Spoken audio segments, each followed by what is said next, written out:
السلام علیکم ورحمۃ اللہ وبرکاتہ، نحمده ونصلی علی رسولہ الکریم، اما بعد فاعوذ باللہ من الشیطان الرجیم، بسم اللہ الرحمن الرحیم، رب اشرح لی صدری ویسر لی امری واحلل عقدۃ من لسانی یفقهوا قولی۔ لو أنزلنا هذا القرآن على جبل لرأيته خاشعا متصدعا من خشية الله وتلك الأمثال نضربها للناس لعلهم يتفكرون۔ امثال القرآن پروگرام کے سلسلے میں آج ہم ہدایت کے لیے سینہ کھلنے اور سینہ تنگ پڑنے کی مثال کے بارے میں پڑھیں گے، جو سورۃ الانعام کی آیت نمبر 125 میں بیان ہوئی ہے۔ ارشاد باری تعالیٰ ہے، فمن يرد الله أن يهديه يشرح صدره للإسلام ومن يرد أن يضله يجعل صدره ضيقا حرجا كأنما يصعد في السماء كذلك يجعل الله الرجس على الذين لا يؤمنون۔ پھر جسے اللہ ہدایت دینے کا ارادہ کرتا ہے اس کا سینہ اسلام کے لیے کھول دیتا ہے، اور جسے وہ گمراہ کرنا چاہتا ہے اس کا سینہ بہت تنگ گھٹا ہوا کر دیتا ہے، گویا کہ وہ آسمان میں چڑھ رہا ہو۔ اسی طرح اللہ ان لوگوں پر نجاست ڈال دیتا ہے جو ایمان نہیں لاتے۔ یہ مثال سورۃ الانعام میں آئی ہے۔ اس سے پچھلی آیات میں اللہ تعالیٰ نے ہدایت پانے والوں اور گمراہی میں پڑنے والوں کے لیے روشنی اور اندھیرے کی مثال بیان کی ہے۔ اومن کان میتا فاحییناہ وجعلنا لہ نورا یمشی بہ فی الناس کمن مثلہ فی الظلمات لیس بخارج منہا۔ کیا بھلا وہ جو مردہ تھا پھر ہم نے اسے زندہ کیا اور ہم نے اس کے لیے ایک نور بنا دیا جس کے ساتھ وہ لوگوں کے درمیان چلتا ہے، کیا اس کی طرح ہو سکتا ہے جو اندھیروں میں ہے اور ان سے نکلنے والا نہیں ہے۔ اس کے بعد اللہ سبحانہ وتعالیٰ نے کفار کے ایمان نہ لانے کی ایک وجہ بیان کی کہ وہ کہتے تھے کہ ہم اس وقت تک ایمان نہیں لائیں گے جب تک ہمیں بھی وہ نہ دیا جائے جو اللہ کے رسولوں کو دیا گیا ہے، تب ہم ایمان لائیں گے اگر ہمارے اوپر بھی براہ راست وحی آئے، کتاب آئے۔ تو اس کے رد میں اللہ سبحانہ وتعالیٰ نے فرمایا، اللہ اعلم حیث یجعل رسالتہ، اللہ خوب جانتا ہے کہ وہ اپنی رسالت کہاں رکھے، یعنی یہ اللہ کا فیصلہ ہے کہ کس کو رسول بنائے اور کس کو نہ بنائے۔ اس کے بعد یہ مثال بیان کی گئی جس میں اللہ تعالیٰ فرماتے ہیں کہ اللہ جس کو چاہتا ہے ہدایت دینا اس کا سینہ کھول دیتا ہے، یعنی دوسرے لفظوں میں رسالت کی طرح ہدایت دینے کا اختیار بھی اللہ ہی کے ہاتھ میں ہے۔ وہ اپنے عدل کے مطابق، اپنی حکمت کے مطابق جسے چاہتا ہے ہدایت دیتا ہے اور اس کے لیے ہدایت کے راستے آسان کر دیتا ہے، اور جسے چاہتا ہے اس کی سرکشی کی وجہ سے نہیں دیتا اور اس کا سینہ حق قبول کرنے کے لیے گٹ جاتا ہے، تنگ پڑ جاتا ہے۔ تو فرمایا، فَمَن يُرِدِ اللَّهُ أَن يَهْدِيَهُ یشرح صدرہ للاسلام، جس کے ساتھ اللہ ارادہ کرتا ہے کہ اسے ہدایت سے نوازے، اسے ہدایت عطا کرے۔ تو یہاں پر لفظ یرد اللہ استعمال ہوا ہے، یرد اراد یرید سے ارادہ کرنا۔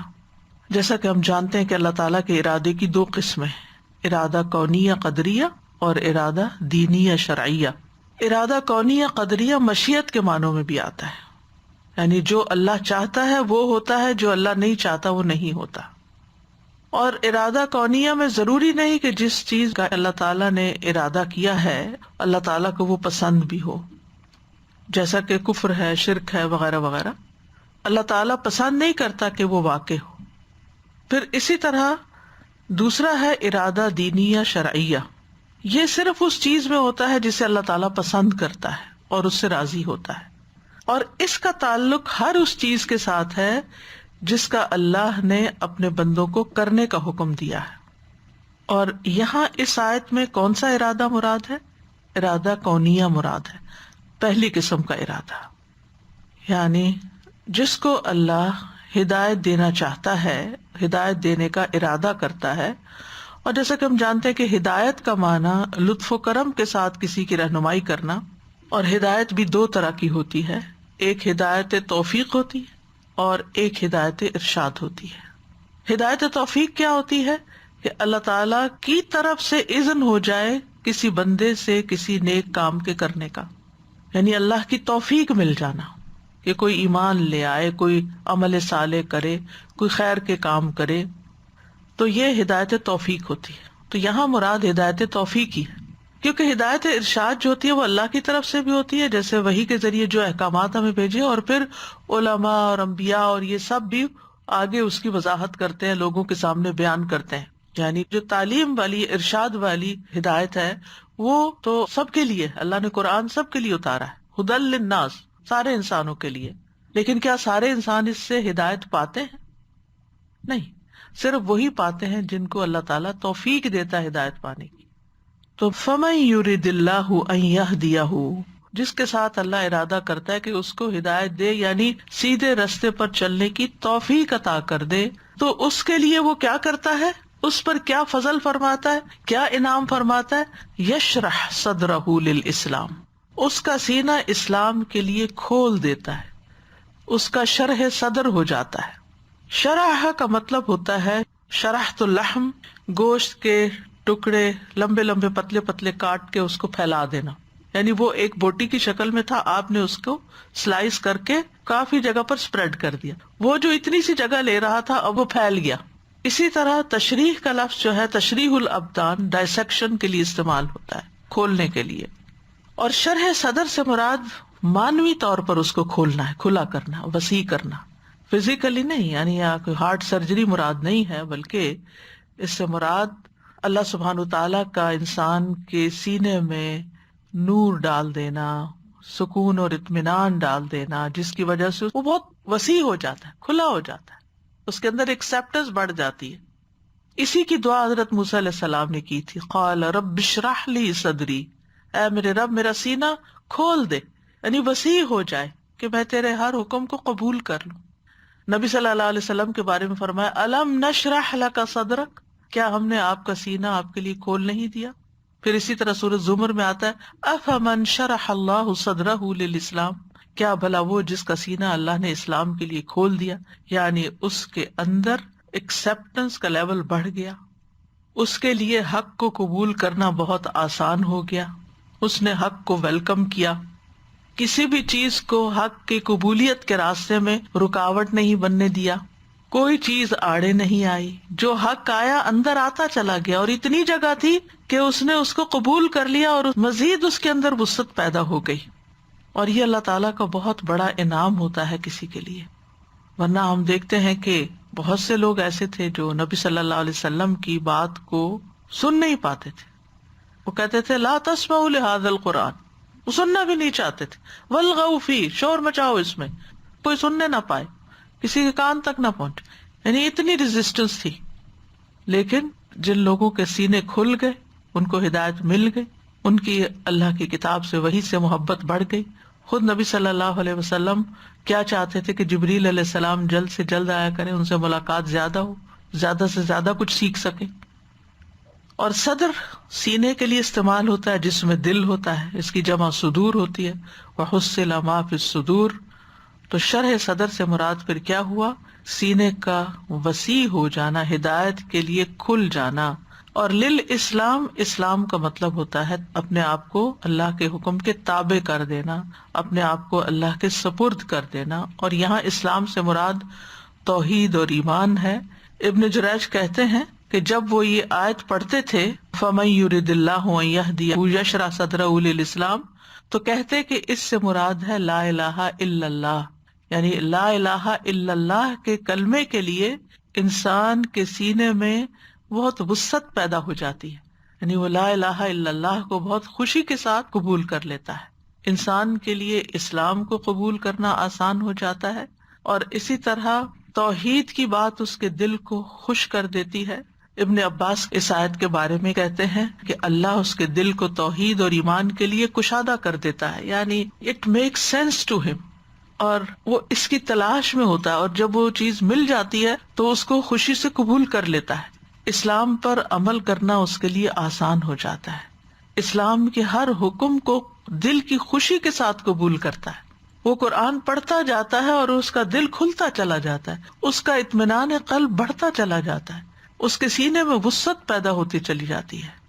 یعنی ایسا انسان جو ہے، جتنے بھی اسلام کے شاعر ہیں یا احکامات ہیں، ان میں اس کو کوئی اعتراض نہیں ہوتا، ان کو سمجھنے میں اس کو کوئی مشکل نہیں ہوتی، ان کی وہ بہت کوئی لمبی چوڑی ایکسپلینیشن نہیں چاہتا ہوتا. وہ کہتا ہے میرے رب کا حکم ہے، میرے لیے یہی کافی ہے کہ میرے رب نے حکم دیا. آپ دیکھیں بندوں میں سے بھی جس سے آپ کو محبت ہوتی ہے، جس پر آپ کا اعتماد ہوتا ہے، اس کی چھوٹی سی بات بھی آپ کے لیے بڑی امپورٹنٹ ہوتی ہے. وہ بڑے سے بڑا مشکل کام بھی آپ کو کہہ دے تو آپ کے لیے بوجھ نہیں ہوتا، آپ اس کو خوشی کے ساتھ کرتے ہیں، دل کی وسعت کے ساتھ کرتے ہیں، محبت کے ساتھ کرتے ہیں. تو یہی حال ہوتا ہے اس شخص کا جس کا سینہ کھول دے اللہ، کہ پھر وہ خوشی کے ساتھ اللہ تعالیٰ کے ہر حکم کو قبول کرتا ہے. لا الہ الا اللہ اس کے لیے ایک بڑا خوشگوار ایکسپیرئنس ہوتا ہے. اس کے بعد اس کے لیے نماز کا وقت آتا ہے. وضو کرنا اس کو مشکل نہیں لگتا، خوشی سے وضو کرتا ہے، کیونکہ اس کو معلوم ہے کہ اللہ تعالیٰ پاک صاف رہنے والوں سے محبت کرتا ہے. تو وہ اللہ کی محبت حاصل کرنے کے لیے خوشی کے ساتھ آگے بڑھتا ہے. وہ پاک صاف رہنے کو پسند کرتا ہے. ہر طرح کی گندگی اور نجاست سے اس کو نفرت ہوتی ہے، چاہے وہ شرک کی ہو، چاہے وہ فزیکل کوئی نجاست ہو. نماز اس کو بوجھ نہیں لگتی. اس کے برعکس منافق کا حال آپ دیکھیں، وَإِذَا قَامُوا إِلَى الصَّلَاةِ قَامُوا كُسَالَىٰ، حتیٰ کہ اس کو تہجد پڑھنا بھی خوشگوار ایکسپیرینس لگتا ہے. جب سارے لوگ سو رہے ہوتے ہیں تو اس کو اٹھنے میں لذت آتی ہے. وہ رمضان کی آمد کا سنتا ہے تو اس کا دل خوشی سے کھل اٹھتا ہے. وہ اس خوف میں نہیں ہوتا کہ ہائے بڑے مشکل ہوں گے اس سال روزے کیونکہ بہت لمبے ہیں. نہیں، وہ اس بھوک کو بھی انجوائے کرتا ہے جو وہ اللہ کی خاطر برداشت کرتا ہے. وہ ضبط نفس، اپنے نفس کی خواہشات پہ کنٹرول کرتا ہے کیونکہ اس کے سینے میں ایک وسعت ہوتی. وہ حج کے سفر کو مشقتوں بھرا ہونے کے باوجود بھی انجوائے کرتا ہے. وہ اللہ کے راستے میں زکوٰۃ دیتا ہے یا صدقات دیتا ہے تو دے کر خوش ہوتا ہے. دینے سے اس کے دل میں اور وسعت آتی ہے کیونکہ اللہ تعالیٰ اس کے لیے یہ عمل آسان کر دیتا ہے. فَأَمَّا مَنْ أَعْطَى وَاتَّقَى وَصَدَّقَ بِالْحُسْنَى فَسَنُيَسِّرُهُ لِلْيُسْرَى، یعنی اللہ تعالیٰ اس کے لیے یہ سارے کام آسان کر دیتے ہیں. یہی چیزیں جو دوسروں کو بڑی مشکل لگتی ہیں، کسی کو کچھ دینا، آتا، ہر طرح کی خیر بانٹنا، وَاتَّقَى اللہ کا خوف، اللہ کا تقوی اختیار کرنا، اور بھلائی کی بات، سچی بات کی فوراً تصدیق کرنا. اللہ کا حکم بالکل ٹھیک ہوگا، نو پرابلم، کیونکہ دل کھلا ہے نا، ہر چیز کو وہ ویلکم کر رہا ہے. اور اللہ تعالیٰ بھی اس کے لیے رستے آسان کرتے ہیں، حتیٰ کہ جنت کا رستہ بھی اس کے لیے آسان کر دیتے ہیں. اس کے برعکس وَأَمَّا مَن بَخِلَ وَاسْتَغْنَىٰ وَكَذَّبَ بِالْحُسْنَىٰ فَسَنُيَسِّرُهُ لِلْعُسْرَىٰ، اس دوسرے شخص کے لیے تنگیاں ہو جاتی ہیں، دل بھی گھٹا بخل کی وجہ سے، اور باقی کام بھی اس کو بڑے مشکل لگتے ہیں. تو کوئی بھی حکم ہو، حجاب کا حکم ہو، سود سے بچنے کا ہو، کچھ بھی، کوئی قضاء و قدر کا معاملہ ہو، اس کی زندگی میں کوئی مشکل وقت ہو، وہ اللہ کے ہر فیصلے پہ راضی ہوتا چلا جاتا ہے، اس کا شرح صدر ہوتا چلا جاتا ہے. وہ ان تمام اعمال پر خوشی اور مسرت اور خندہ پیشانی سے عمل کرتا ہے جو اللہ اور اس کے رسول صلی اللہ علیہ وسلم کی طرف سے اس کو پہنچتے ہیں. نبی صلی اللہ علیہ وسلم کیوں فرماتے تھے کہ وَجُعِلَتْ قُرَّةُ عَيْنِي فِي الصَّلَاةِ، میری آنکھوں کی ٹھنڈک نماز میں، کیونکہ شرح صدر ہے کہ میرے رب کے ہر حکم، ہر فیصلے کے اندر خیر ہی خیر ہے، بھلائی بھلائی، اسی میں میرا فائدہ ہے. چاہے مجھے یہ کام مشکل لگتا ہے لیکن میرا فائدہ اس میں ہے. تو وہ شخص حق کا اعتراف کرتا ہے، نیکی کر کے خوش ہوتا ہے. وہ جنت کے حصول کے لیے اپنی انا قربان کر دیتا ہے. وہ ہر طرح کی مشکلوں کو پار کرتا چلا جاتا ہے، ہر طرح کے امتحان سے خوشی کے ساتھ گزرتا چلا جاتا ہے. وہ اللہ تعالیٰ کے احکامات کے آگے جھکتا چلا جاتا ہے. وہ یہ نہیں دیکھتا کہ میں کسی انسان کے آگے جھک رہا ہوں کہ فلاں حق بیان کرے گا تو قبول کروں گا اور فلاں کرے گا تو نہیں کروں گا. وہ دیکھتا ہے کہ میں حق بات کو قبول کر رہا ہوں. وہ جو کچھ کرتا ہے اللہ کے لیے کرتا ہے. اور اصل میں تو اللہ سبحانہ وتعالیٰ نے ہر نفس کے اندر فجور اور تقویٰ تو رکھ ہی دیا ہے، اور جو اپنا تزکیہ کرتا رہتا ہے وہی فلاح پاتا ہے، اور جو اس کو آلودہ کر لیتا ہے وہ نامراد ہو جاتا ہے. تو ہر شخص کے سامنے دونوں راستے ہیں، وہ فجور کے راستے کی طرف جائے اور اس سے خوشی پائے، یا وہ تقویٰ کے راستے کی طرف جائے اور اس سے خوش ہو، اور اس کے اندر ایک اطمینان ہو دنیا میں بھی، موت کے وقت بھی، یا ایتھا النفس المطمئنہ ہو، اور پھر مرنے کے بعد قبر میں بھی، اور پھر قیامت کے دن بھی.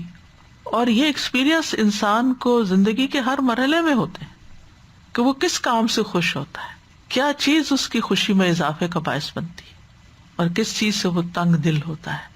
ہم میں سے ہر ایک کے لیے ایک کرائٹیریا ہے یہ دیکھنے کے لیے کہ ہمارا سینہ حق کے لیے کھلا ہے یا ہمارا سینہ باطل کی طرف جاتا ہے، یعنی اس کا شرح صدر غلط کاموں سے ہوتا ہے اور برائی کی طرف لپکتا ہے.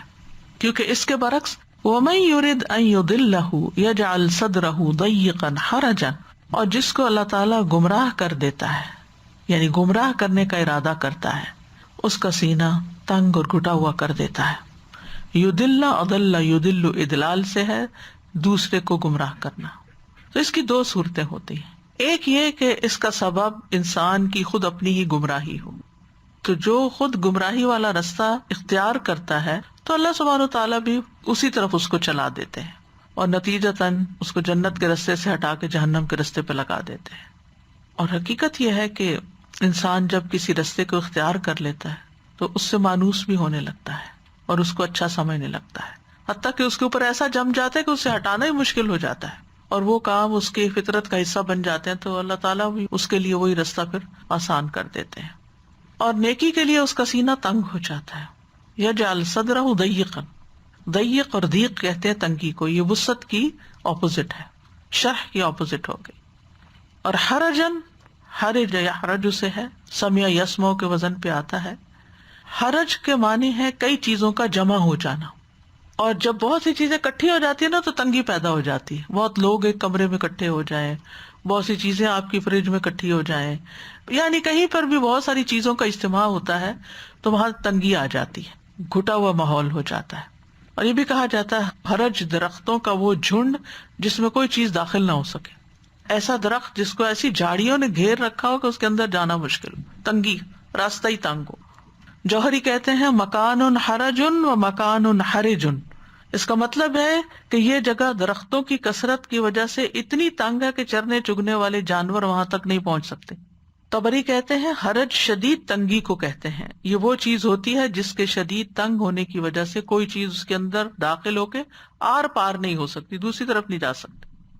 اور ایک قول یہ بھی ہے کہ حرج کا لفظ اس وقت بولا جاتا ہے جب کوئی انسان بے قرار ہو جائے، بے قراری کی حالت، تو اللہ اس کے سینے کو بے قرار کر دیتا ہے، تنگ ہو جاتا ہے، شکوک و شبہات دل میں پیدا ہو جاتے ہیں، اور اس انسان کو اطمینان قلب نصیب نہیں ہوتا، مطمئن نہیں ہوتا. قرآن مجید میں آتا ہے ثم لا یجدوا فی انفسہم حرجا مما قضیت ویسلموا تسلیما، پھر اپنے دلوں میں وہ اس سے کوئی تنگی محسوس نہ کرے، یعنی جو بھی اللہ کا حکم آئے. سورۃ الحج میں آتا ہے وما جعل علیکم فی الدین من حرج، اور تم پر دین کی کسی بات میں تنگی نہیں اس نے ڈالی.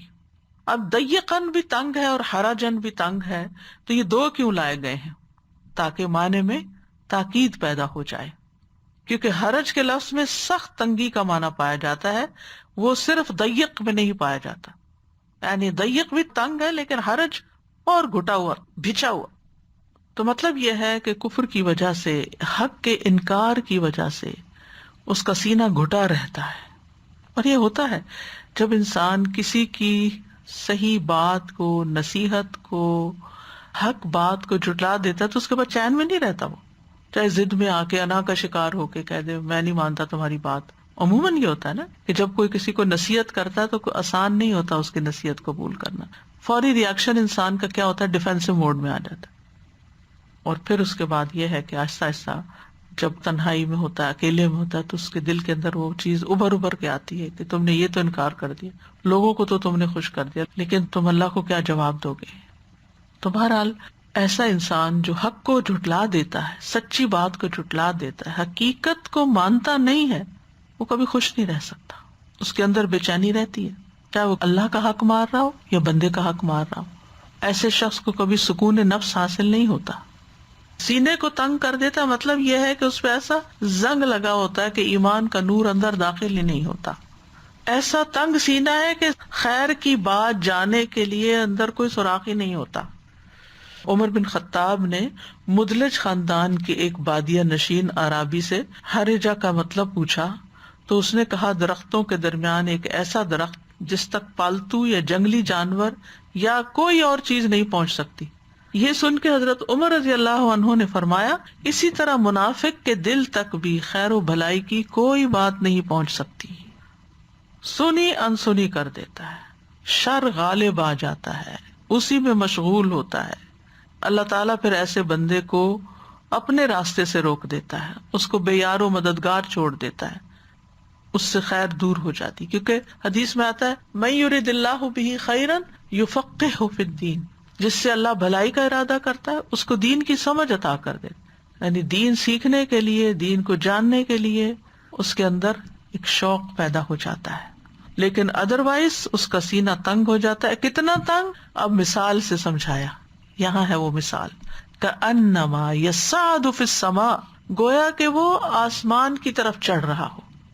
آسمان کا کیا مطلب ہے؟ جو بھی بلند جگہ ہے نا وہ سب آسمان میں آ جاتا، چاہے وہ بادل ہے اور ہوائیں ہیں یا گیلیکسیز ہیں، سٹارز ہیں، اور اوپر جو آسمان ہے سبا سماوا، یہ سب سمو سے، سمو بلندی کو کہتے ہیں. تو صاعدہ کا مطلب ہوتا ہے اونچی جگہ پہ چڑھنا، اور صعود اترنے کے الٹ ہوتا ہے. اور یہ دشوار گزار گھاٹی یا مشکل سے سر ہونے والی گھاٹی ہے. اور جب کوئی کام مشکل ہو جاتا ہے تو کہا جاتا ہے عربی میں تصعدنی الامر، یہ معاملہ مجھ پہ بڑا مشکل ہو گیا ہے. اسی طرح سانس میں تنگی، اس کے لیے بھی استعمال ہوتا ہے. اسی طرح جب لمبی سانس کھینچی جاتی ہے تو اس کے لیے سعدا سواد کے ساتھ لفظ استعمال ہوتا ہے. جس کو تکلیف کے ساتھ سانس آ رہی ہے اس کے لیے بھی یہ لفظ استعمال ہوتا ہے. مشقت کے لیے بھی آتا ہے. تو صعود ہوتا ہے اونچی جگہ پہ چلے جانا.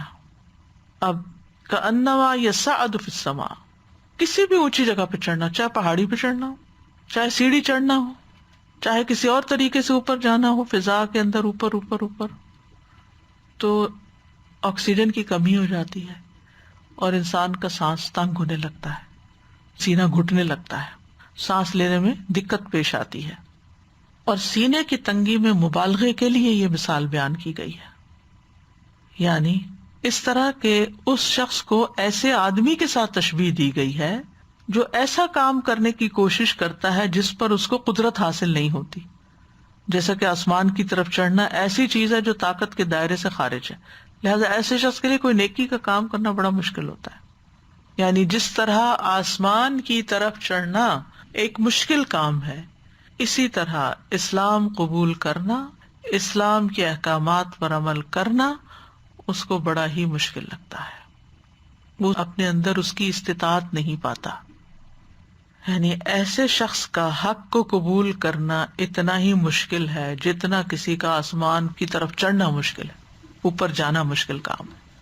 یعنی یہ کسی شخص کی بہت شدید اور بھاری نفرت اور دین سے دوری کی علامت ہے. خیر کی مجلس میں جانا اس کے نفس پہ انتہائی گراں ہے. کسی کے نصیحت سننا، قرآن کا پڑھنا، قرآن کا سیکھنا یا سکھانا، تو بنیادی طور پر اسلام سے دوری کی طرف اشارہ ہے.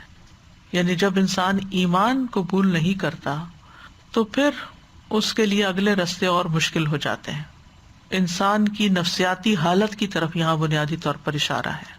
یعنی ویسے اس کا سانس ٹھیک آتا ہے، فزیکلی وہ بڑا فٹ انسان ہے، اس کو کوئی پرابلم نہیں ہے سانس کی، لیکن خیر کی بات کے لیے اسے بڑی مشکل ہے. قرطبی کہتے ہیں اللہ نے کافر کے ایمان سے نفرت کرنے اور ایمان کے اس پر بھاری ہونے کو تشبیہ دی ہے کہ جس پر کوئی ذمہ داری ڈال دی جاتی ہے تو اس کو کرنے کی طاقت نہیں رکھتا، جیسے کہ آسمان پر چڑھنا انسان کے بس میں نہیں. اور عمومی طور پر خیر کی بات سننا یا خیر کے کام کرنا جس شخص کے لیے مشکل ہو، اس کا دل نہ چاہتا، اس کا دل نہ لگتا، اس کا دل خوش نہ ہوتا اس کے لیے، اس کا دل راضی نہ ہوتا ہو. جیسے کچھ لوگ نماز نہیں پڑھتے، جب انہیں نماز کی طرف بلایا جاتا تو گویا ان کے اوپر پہاڑ گر پڑا ہو، حالانکہ گھنٹہ گھنٹہ جم میں ایکسرسائز کریں گے، نماز میں تو کوئی جسمانی مشقت بھی نہیں. پھر فرمائے کذالک، اسی طرح یجعل اللہ الرجس علی الذین لا یؤمنون، اللہ ان لوگوں پر جو ایمان نہیں لاتے گندگی انڈیل دیتا ہے. رجس کا لفظی معنی ہوتا ہے گندگی کا. ابن زید کہتے ہیں اس سے مراد ہے عذاب. ابن عباس کہتے ہیں اس سے مراد شیطان ہے، یعنی اللہ تعالیٰ اس پر شیطان کو مسلط کر دیتا ہے، شیطان اس پہ قابو پا لیتا ہے، جو اس کو ایمان کے قریب نہیں پٹکنے دیتا یا دین کے قریب نہیں آنے دیتا. جیسا کہ سورۃ زخرف میں بھی آتا ہے وَمَن يَعْشُ عَن ذِكْرِ الرَّحْمَنِ نُقَيِّضْ لَهُ شَيْطَانًا فَهُوَ لَهُ قَرِينٌ، جو رحمان کے ذکر سے آنکھیں بند کر لیتا ہے ہم اس پر ایک شیطان مسلط کر دیتے ہیں جو اس کا ساتھی بن جاتا ہے. بعض کہتے ہیں کہ رجس سے مراد دل کی تنگی، قلق، اضطراب، بے چینی، بے اطمینانی ہے. جو ایمان نہیں لاتا، یعنی اس نے انکار تو کر دیا، نہیں مانی بات، لیکن اس کے بعد اس کے اندر خوشی نہیں رہی، جیسا کہ قبول کرنے والے کے اندر ایک وسعت آ جاتی ہے دل میں، وسیع دل. اور آپ دیکھیے کہ دل کی وسعت جو ہے وہ زندگی میں کتنا فائدہ دیتی ہے. انسان بڑی بڑی باتیں سہ جاتا ہے، لوگوں کی غلطیوں کو معاف کر دیتا ہے، دوسروں کو دے کر خوش ہوتا ہے. یعنی وہی کام جو تنگ دل انسان کے لیے بڑی مشکل ہوتے ہیں اس کے لیے بڑے ہی آسان ہے. یعنی کچھ لوگ ہوتے ہیں نا کہ ان کو تھوڑا سا بھی مال خرچ کرنا پڑے تو ان کے اوپر موت آ جاتی ہے، جیسے گویا موت کے تجربے سے گزر.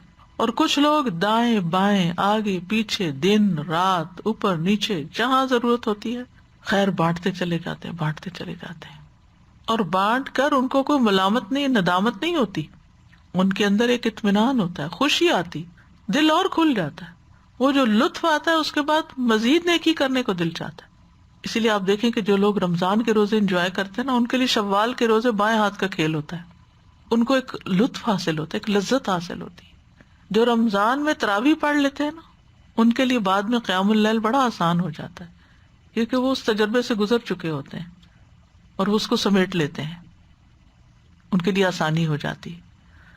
تو ایمان والی زندگی شرح صدر والی زندگی ہوتی ہے، اور ایمان کے بغیر زندگی قلق اور گھٹن والی زندگی ہوتی ہے. سورۃ طٰہٰ میں آتا ہے وَمَنْ أَعْرَضَ عَنْ ذِكْرِي فَإِنَّ لَهُ مَعِيشَةً ضَنْكًا، اور جو میری یاد سے منہ موڑے گا اس کی زندگی تنگ ہو جائے گی. ابن کثیر کہتے ہیں کہ نہ ہی اسے اطمینان ملتا ہے نہ ہی اس کا سینہ وسیع ہوتا ہے، بلکہ گمراہی کی وجہ سے اس کا سینہ گھٹن اور تنگی والا ہوتا ہے، اگرچہ ظاہری طور پر وہ خوشحال ہی کیوں نہ ہو، ملینئر ہے لیکن دل تنگ ہے، اندر کوئی خوشی نہیں، مال ہے بے تحاشا مال ہے، مینشن میں رہتا ہے، ہر سہولت ہے زندگی، طرح طرح کے کھانے ہیں میز پر، لیکن دل کی خوشی کوئی نہیں، کیونکہ دل میں اللہ کی پہچان نہیں، اللہ کی محبت نہیں، ایمان نہیں، ایمان کا نور نہیں، ہر چیز بے ذائقہ بے مزہ ہو کے رہ گئی ہے. ابن کثیر کہتے ہیں خواہ وہ اپنی مرضی کا لباس ہی کیوں نہ پہنتا ہو، اپنی مرضی کا کھاتا ہو، جہاں چاہتا ہو رہائش رکھتا ہو، لیکن اس کا دل یقین اور ہدایت تک نہیں پہنچتا، وہ پریشانی، حیرت اور شک میں ہی رہتا ہے، وہ ہمیشہ ہی متردد رہتا ہے، اور یہ چیز معیشت ضنکا میں سے ہے، ہر وقت ایک بے چینی ہے اندر. رجس کا ایک معنی دنیا میں لعنت اور آخرت میں عذاب بھی ہے. بغوی اپنی تفسیر میں لکھتے ہیں، زجاج کہتے ہیں رجس کا مطلب دنیا میں لعنت برسنا اور آخرت میں عذاب میں گرفتار ہونا ہے. مجاہد کہتے ہیں رجس سے مراد ہر وہ چیز جو خیر سے خالی ہو، یعنی کفر اور شرک کی ناپاکی کا زنگ طے در طے ان کے دلوں پہ چڑھ جاتا ہے کہ پھر دلوں پہ مہر لگ جاتی ہے، ہدایت ملنا مشکل ہو جاتی ہے. وَأَمَّا الَّذِينَ فِي قُلُوبِهِم مَرَضٌ فَزَادَتْهُمْ رِجْسًا إِلَىٰ رِجْسِهِمْ، رہے وہ لوگ جن کے دلوں میں بیماری ہے تو اس نے ان کو ان کی گندگی کے ساتھ اور گندگی میں زیادہ کر دیا. تو بہرحال اس مثال میں دو کردار بتائے گئے، ایک وہ جس کا سینہ ایمان کے نور سے منور ہے، جو نیکی سے لذت پاتا ہے، جس کے اندر یقین اور توکل کی دولت ہے، اللہ اور اللہ کے بندوں سے محبت کی دولت ہے، وہ نیکی کو بوجھ نہیں سمجھتا. اس کے برعکس دوسرا کردار جس کے اندر ایمان، علم اور یقین نہیں ہے، اس کا سینہ تنگ اور گھٹا ہوا ہے، اس کا دل شبہات اور شہوات کے سمندر میں ڈوبا ہوا ہے، بھلائی اس تک راہ نہیں پا سکتی اور نہ بھلائی کے لیے دل کھلتا ہے. اور اس آیت سے یہ بھی بات پتہ چلتی ہے کہ ہمارا سینہ جو ہے، یا دوسرے معنوں میں دل جو ہے، یہ وہ مقام ہے، وہ جگہ ہے جہاں اللہ کی معرفت ہوتی ہے، اللہ کی محبت ہوتی ہے، اللہ پر ایمان ہوتا ہے، یقین ہوتا ہے، اطمینان ہوتا ہے، ایک نور ہوتا ہے، اور ایک انابت کی کیفیت ہوتی ہے، رغبت کی کیفیت ہوتی ہے، رہبت کی کیفیت ہوتی ہے. اور جس کا سینہ ایمان کے لیے کھل جائے اسے رب کی طرف سے نور ملتا ہے.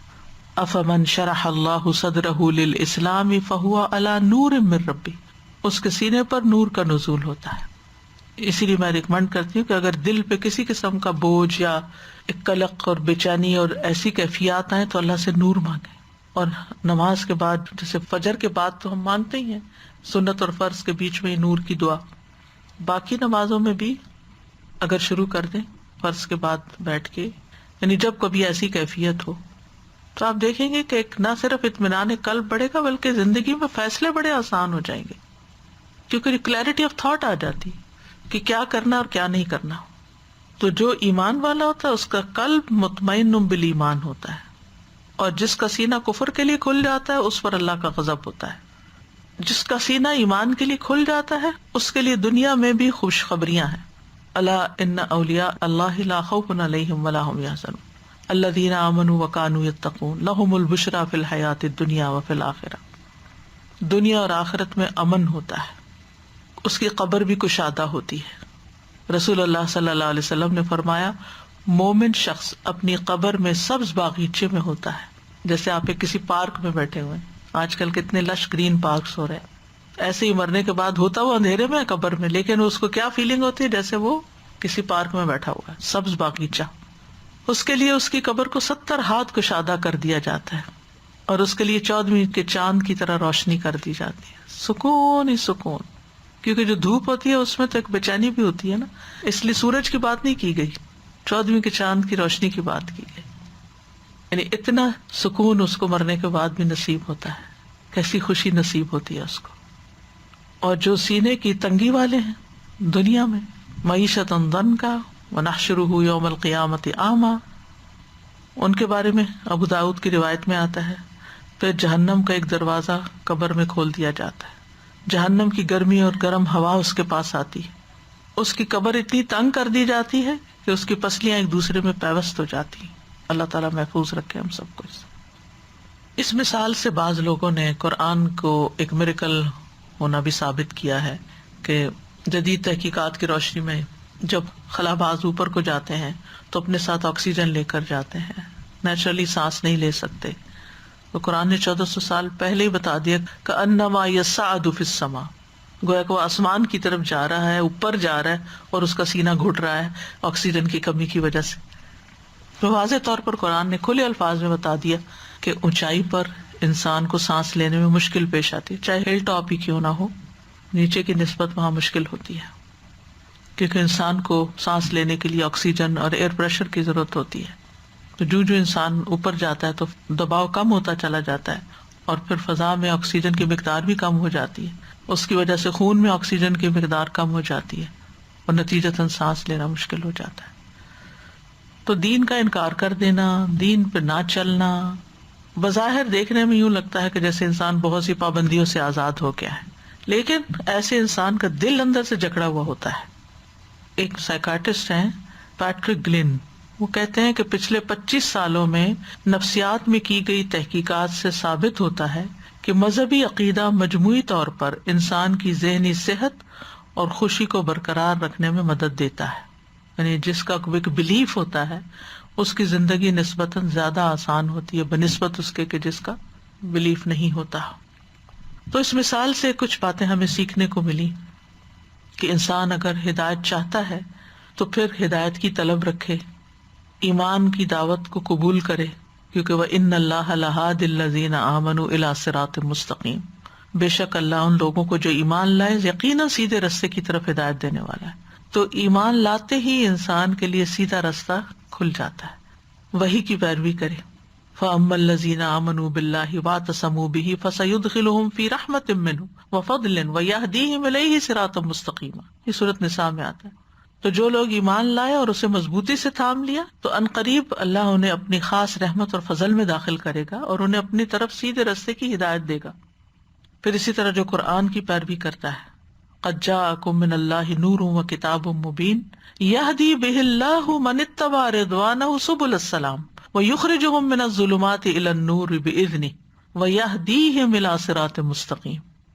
تو قرآن کو تھامنا، اس نور اور روشنی اور اس واضح کتاب کو پکڑ کے رکھنا انسان کے لیے سلامتی کے راستے کھول دیتا ہے۔ انسان کو اللہ تعالیٰ اندھیروں سے نکال کے روشنی کی طرف لے جاتا ہے، سیدھے راستے کی طرف انسان کی رہنمائی کرتا ہے۔ پھر اللہ سبحانہ وتعالیٰ کے ساتھ مضبوط تعلق، یہ ہدایت کا ذریعہ بنتا ہے۔ وَمَن يَعْتَصِم بِاللَّهِ فَقَدْ هُدِيَ إِلَىٰ صِرَاطٍ مُسْتَقِيمٍ، سورۃ آل عمران میں آتا ہے۔ جو شخص اللہ کو مضبوطی سے پکڑ لے گا، یعنی اللہ پہ بھروسہ کرے گا، اللہ سے تعلق رکھے گا، تو یقیناً اسے سیدھے راستے کی طرف ہدایت دی گئی۔ پھر نبی صلی اللہ علیہ وسلم پر ایمان اور آپ کی پیروی، کیونکہ وَإِنَّكَ لَتَهْدِي إِلَىٰ صِرَاطٍ مُسْتَقِيمٍ وَإِنَّكَ لَتَدْعُوهُمْ إِلَىٰ صِرَاطٍ مُسْتَقِيمٍ یاسین والقرآن الحکیم انک لمن المرسلین علی صراط مستقیم۔ تو نبی صلی اللہ علیہ وسلم کی پیروی کرنا، ان کے پیچھے چلنا صراط مستقیم کے راستے کھول دیتا ہے، اس کی ہدایت مل جاتی ہے انسان کو۔ پھر قرآن و سنت میں جو نصیحتیں ہیں، ہمیں احکام دیے گئے ہیں، ان پہ عمل کرنا۔ وَلَوْ أَنَّهُمْ فَعَلُوا مَا يُوعَظُونَ بِهِ لَكَانَ خَيْرًا لَهُمْ وَأَشَدَّ تَثْبِيتًا وَإِذًا لَآتَيْنَاهُمْ مِن لَّدُنَّا أَجْرًا عَظِيمًا وَلَهَدَيْنَاهُمْ صِرَاطًا مُسْتَقِيمًا۔ اگر واقعی وہ اس پہ عمل کرتے جو انہیں نصیحت کی جاتی ہے تو یہ ان کے لیے بہتر اور زیادہ ثابت قدم رکھنے والا ہوتا، اور اس وقت ہم یقیناً انہیں اپنے پاس سے بہت بڑا اجر دیتے اور یقیناً ہم انہیں سیدھے راستے پر چلاتے۔ اسی طرح زید بن ارقم کی روایت میں آتا ہے کہ نبی صلی اللہ علیہ وسلم نے فرمایا، اللہ عز و جل کی کتاب ہی اللہ کی رسی ہے، جو اس کی پیروی کرے گا وہ ہدایت پہ رہے گا، جو چھوڑ دے گا گمراہی پر رہے گا۔ پھر اللہ کی طرف بڑھنا، اللہ سے ہدایت مانگنا، ہدایت کا شوق رکھنا۔ تو اللہ تعالیٰ ہدایت میں والذین اہتدوا زادہم ہدی انہم فتیۃ آمنوا بربہم وزدناہم ہدی۔ اللہ تعالیٰ فرماتے ہیں، حدیث قدسی ہے، اے ابن آدم تو میری طرف کھڑا ہو، میں تیری طرف چل کے آؤں گا، تو میری طرف چل کے آ، میں تیری طرف دوڑ کے آؤں گا۔ تو ایسا نہیں کہ اللہ تعالیٰ ظلم کے ساتھ کسی کو ہدایت نہیں دیتا، لیکن انیشیٹو بندے کی طرف سے ہونا چاہیے، اور پھر رجوع کرے اللہ کی طرف۔ وَيَهْدِي إِلَيْهِ مَنْ أَنَابَ، کسی بھی معاملے میں جہاں پر بھی انسان سمجھے کہ میں پتہ نہیں ٹھیک کر رہا ہوں یا غلط کر رہا ہوں، تو اللہ تعالیٰ کی طرف رجوع کرے اور اللہ سے ہدایت مانگے۔ اور پھر شرح صدر کی کچھ علامات ہوتی ہیں کہ شرح صدر ہے یا نہیں۔ اس میں سب سے بڑی بات یہ ہے کہ انسان دین اسلام پر خوشی سے راضی ہوتا ہے، وہ شرماتا نہیں کہ میں مسلمان ہوں، اس پر عمل کرنے سے گھبراتا نہیں۔ اللہ کا حکم سن کے بندہ خوش ہو جاتا ہے، اللہ کے احکامات کو خوشی سے قبول کرتا ہے، اللہ کی نازل کردہ شریعت پہ راضی ہو جاتا ہے، عبادات پہ دل لگتا ہے۔ عبداللہ بن محمد کہتے ہیں، میں اور میرے والد انصاریوں میں ہمارے سسرالیوں کے ہاں کسی کی عادت کے لیے گئے تو نماز کا وقت ہو گیا، تو اس نے بیمار نے اپنے گھر والوں میں سے کسی کو کہا، لڑکی میرے لیے وضو کا پانی لاؤ کہ شاید میں نماز پڑھ لوں تو راحت پاؤں۔ ہم کہتے بیمار ہو تم آرام کرو، نماز کیا پڑھنی۔ کہتے ہیں ہم نے ان کا یہ جملہ پسند نہ کیا، تو انہوں نے کہا، میں نے رسول اللہ صلی اللہ علیہ وسلم کو سنا، آپ فرماتے تھے، اے بلال اٹھو، ہمیں نماز کے ساتھ راحت پہنچاؤ۔ تو شرح صدر کی علامت یہ ہوتی ہے کہ نیکی اور اطاعت کے کاموں میں سکون ملتا ہے، راحت نصیب ہوتی ہے، انسان خوشی سے اللہ کے حکم پر، رسول صلی اللہ علیہ وسلم کے حکم پر سمعنا و اطعنا کہتا ہے۔ عبداللہ بن مسعود کہتے ہیں، ہم رسول اللہ صلی اللہ علیہ وسلم کے ساتھ ہوتے تھے تو آپ کو کسی بھی معاملے میں صرف ایک بار کہنے کی ضرورت پیش آتی تھی، ہم فوراً اس کو کر لیتے تھے۔ ہمارا حال کیا ہے، پہلے ہم پوچھیں گے یہ حدیث صحیح ہے، پھر کہتے حدیث ہی تو ہے، کون سی قرآن کی آیت ہے۔ شرح صدر کی ایک علامت یہ بھی ہوتی ہے کہ انسان اپنا آپ اللہ کے سپرد کر دیتا ہے، اسلمت لرب العالمین، اللہ کی رضا کے کاموں میں لگا رہتا ہے۔ وَمِنَ النَّاسِ مَن يَشْرِي نَفْسَهُ ابْتِغَاءَ مَرْضَاتِ اللَّهِ، لوگوں میں سے کوئی وہ ہے جو اللہ کی رضا مندی تلاش کرنے کے لیے اپنی جان بیچ دیتا ہے، جان مار دیتا ہے، جان قربان کر دیتا ہے، باقی چیزیں تو باقی ہیں، کیونکہ جان دینا سب سے مشکل کام ہوتا ہے۔ حدیث میں آتا ہے، انسان اللہ کی رضا حاصل کرتا ہے اور اس میں مسلسل لگا رہتا ہے تو اللہ تعالیٰ جبریل سے فرماتا ہے، میرا فلاں بندہ میری رضا کی تلاش میں ہے، آگاہ رہو، اس پر میری رحمت ہے۔ پھر وہ آسمانوں میں اعلان کر دیتے ہیں اور آس پاس کے سارے فرشتے یہی کہنے لگتے ہیں، پھر یہی بات زمین پر آ جاتی ہے کہ فلاں پہ اللہ کی بڑی نعمتیں۔ شرح صدر والا انسان نصیحت کی بات سن کے اسے فوراً قبول کرتا ہے، اللہ کے فیصلوں پہ راضی ہوتا ہے۔ عبادہ بن صامت کہتے ہیں ایک آدمی نبی صلی اللہ علیہ وسلم کے پاس آیا اور کہا، اے اللہ کے نبی، کون سا عمل افضل ہے؟ آپ نے فرمایا اللہ پر ایمان لانا، اس کی تصدیق کرنا، اس کے راستے میں جہاد کرنا۔ اس نے کہا اللہ کے رسول، میں اس سے آسان کام چاہتا ہوں۔ فرمایا عفو درگزر کرنا، صبر کرنا۔ اس نے کہا میرا تو اس سے بھی آسان عمل کا ارادہ ہے۔ آپ نے فرمایا اللہ تعالیٰ تمہارے بارے میں جو فیصلہ کر دیں اس پر اللہ تعالیٰ کو الزام نہ دینا کہ میرے ساتھ ایسا کیوں کیا، وائی می نہیں ہونا چاہیے۔ اللہ اور اس کے رسول کے فیصلوں کو عدل کے خلاف نہیں سمجھنا چاہیے کہ اٹس ناٹ فیئر، نیور سے اٹ اگین۔ ابھی زندگی میں کہا بھی ہوتا، اللہ تعالیٰ کسی پر ظلم نہیں کرتا۔ اس کے برعکس جو شخص ہدایت قبول نہیں کرتا، گمراہی کے راستے پہ چل پڑتا ہے، تو اس کے بھی کچھ اسباب ہوتے ہیں، یعنی گمراہ ہونا کی بھی کچھ وجوہات ہوتی ہے۔ اللہ تعالیٰ اس کو توفیق نہیں دیتا، لیکن اس کی چوائس کیا ہوتی ہے؟ وہ خود کفر اور شرک کو اختیار کر لیتا ہے، ایمان کا انکار کر دیتا ہے، اللہ اور اس کے رسول کی نافرمانی کرتا ہے۔ وَمَن يَعْصِ اللَّهَ وَرَسُولَهُ فَقَدْ ضَلَّ ضَلَالًا مُبِينًا، اللہ کے راستے سے روکتا ہے۔ آباء و اجداد کی اندھی تقلید، آخرت کے مقابلے میں دنیا کی زندگی کو پسند کرنا، ابلیس کی طرح تکبر کرنا، تو ہدایت نہیں ملی۔ پھر اس کو ظلم کرنا، وَيُضِلُّ اللَّهُ الظَّالِمِينَ، دنیا کی حرص اور لالچ رکھنا، خواہشات کی پیروی کرنا۔ سورۃ صاد میں آتا ہے نا، اللہ تعالیٰ نے داؤد علیہ السلام کو فرمایا تھا وَلَا تَتَّبِعِ الْهَوَىٰ فَيُضِلَّكَ عَن سَبِيلِ اللَّهِ، خواہش کی پیروی نہ کرنا ورنہ تجھے اللہ کے راستے سے بھٹکا دے گی۔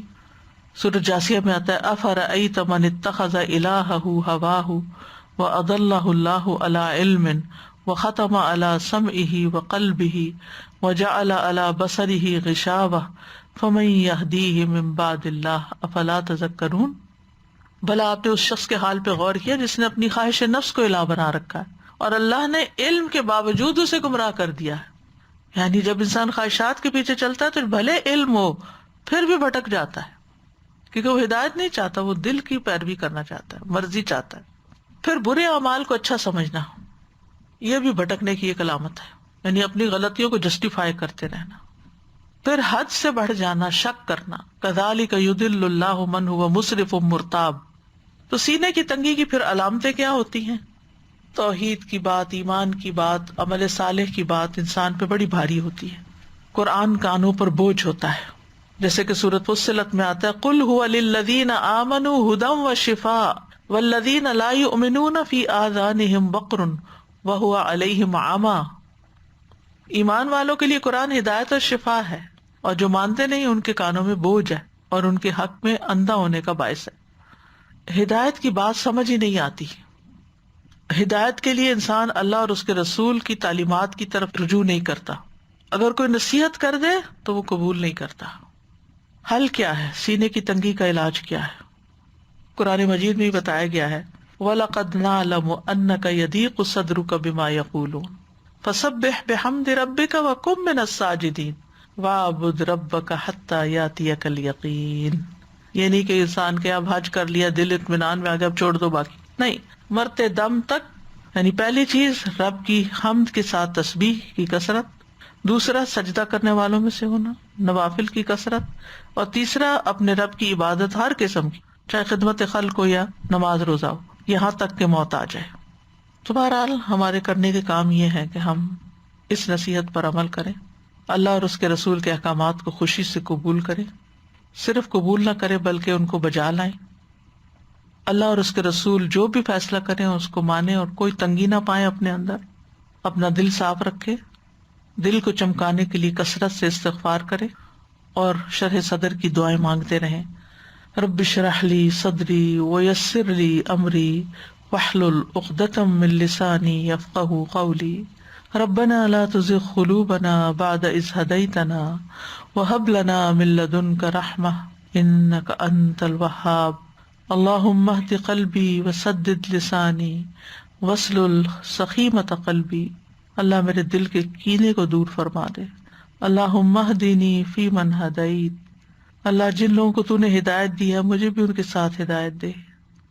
اللہم زیننا بزینت الایمان وجعلنا ہداۃ مہتدین.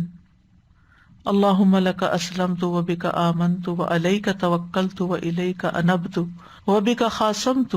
اللہم انی اعوذ بعزتک لا الہ الا انت ان تضلنی انت الحی الذی لا یموت والجن والانس یموتون. اللہم انی عبدک ابن عبدک ابن امتک ناصیتی بیدک ماض فی حکمک عدل فی قضاؤک اسألک بکل اسم هو لک سمیت به نفسک او علمتہ احدا من خلقک او انزلتہ فی کتابک او استأثرت به فی علم الغیب عندک ان تجعل القرآن ربیع قلبی ونور صدری وجلاء حزنی وذہاب ہمی وغمی. ربنا تقبل منا انک انت السمیع العلیم وتب علینا انک انت التواب الرحیم. وصلی اللہ تعالی علی خیر خلقہ محمد وعلی آلہ واصحابہ واہل بیتہ اجمعین برحمتک یا ارحم الراحمین. لو أنزلنا هذا القرآن على جبل لرأيته خاشعا متصدعا من خشية الله وتلك الأمثال نضربها للناس لعلهم يتفكرون. الحمدللہ وہ یاد آ رہا تھا سین جب حج کے دوران یا عمرے کے دوران رش بہت زیادہ ہو جاتا ہے نا، تو ایک دوسرے کے ساتھ اتنے زیادہ لوگ ہوتے ہیں اور تنگ ہوتے ہیں اور سانس بند ہو رہا ہوتا ہے، اور اس وقت کی جو کیفیت ہوتی ہے نا، اس وقت عمل بندے کا کیا، لوگ کونیاں مار رہے ہیں اور دماغ کہیں اور جا رہا ہے، اور اس وقت اخلاق کا بھی پتہ چل جاتا ہے، لوگ ایک دوسرے کو بولنے بھی لگ جاتے ہیں، دھکے بھی دینے لگ جاتے ہیں، اور کچھ لوگ ہوتے ہیں بالکل سٹل انتظار کر رہے ہوتے ہیں کہ حالات بہتر ہو جائیں. تو وہ کیفیت مجھے بہت یاد آ رہی تھی کہ جس زیادہ سے زیادہ سینہ بھی چیزیں بھج جاتا ہے. جی سینہ بھی اندر تنگ ہوتا ہے. اصل میں ہمارے لائف میں ہمارے بہت سارے ایسے معاملات بھی آتے ہیں، ایسے حالات آتے ہیں، ایسی مشکلیں آتی ہیں کہ انسان کا دل گھٹتا ہے کہ ہائے بس کسی طرح یہ ہم نکل جائیں اس سے، لیکن اسی میں خیر ہوتی ہے، اس کے تھرو گزرنا ہی ہماری کامیابی ہے. الحمدللہ. آج دوبارہ اس کا ریمائنڈر ہوا، رمضان پروگرام میں بھی ایک بار آپ نے مینشن کیا تھا کہ دل کشادہ ہے تو قبر کشادہ ہے. میں سوچتی ہوں کہ جب بھی ہم میں سے کسی کو بھی قبر کا خیال آتا ہے، خواہ وہ عام حالات میں اللہ تعالیٰ سے ڈرنے والا ہو یا نہ ہو، وہ ضرور ایک فیلنگ آتی ہے کہ وہاں پہ کتنی ایک کنسٹرکشن ہوگی، ٹائٹنس ہوگی یا کیا. تو انسان اگر تھوڑا سا اپنے آپ کو اس چیز سے باندھ لے کہ دل کشادہ کر لے، یعنی it does take an effort. خود اپنے آپ کو، اپنے دل کو ہر دفعہ، وہ کہتے ہیں نا جب بھی صبر کا امتحان آتا ہے you cross your threshold again, جو آپ کا پچھلا تھریش ہولڈ تھا آپ اس سے تھوڑا اور آگے چلے جاتے ہیں، تھوڑا اور آگے چلے جاتے ہیں، بڑھتے بڑھتے بڑھتے. تو جتنی قبر میں ہمیں وسعت چاہیے اتنی پھر ہم اپنے آپ کو راضی کر لیں کہ ہم اپنے دل کو وسیع کر لیں. اور اللہ سبحانہ دنیا تعالیٰ میں مدد بھی کرے. انسان بڑے قرار میں آ جاتا ہے، یعنی کچھ چیزیں مشکل ہوتی ہیں وہ کر جائے نا تو اس کے بعد سینہ کھل جاتا ہے. وآخر دعوانا ان الحمد للہ رب العالمین. سبحانک اللہم وبحمدک اشہد ان لا الہ الا انت استغفرک واتوب الیک. السلام علیکم ورحمۃ اللہ وبرکاتہ.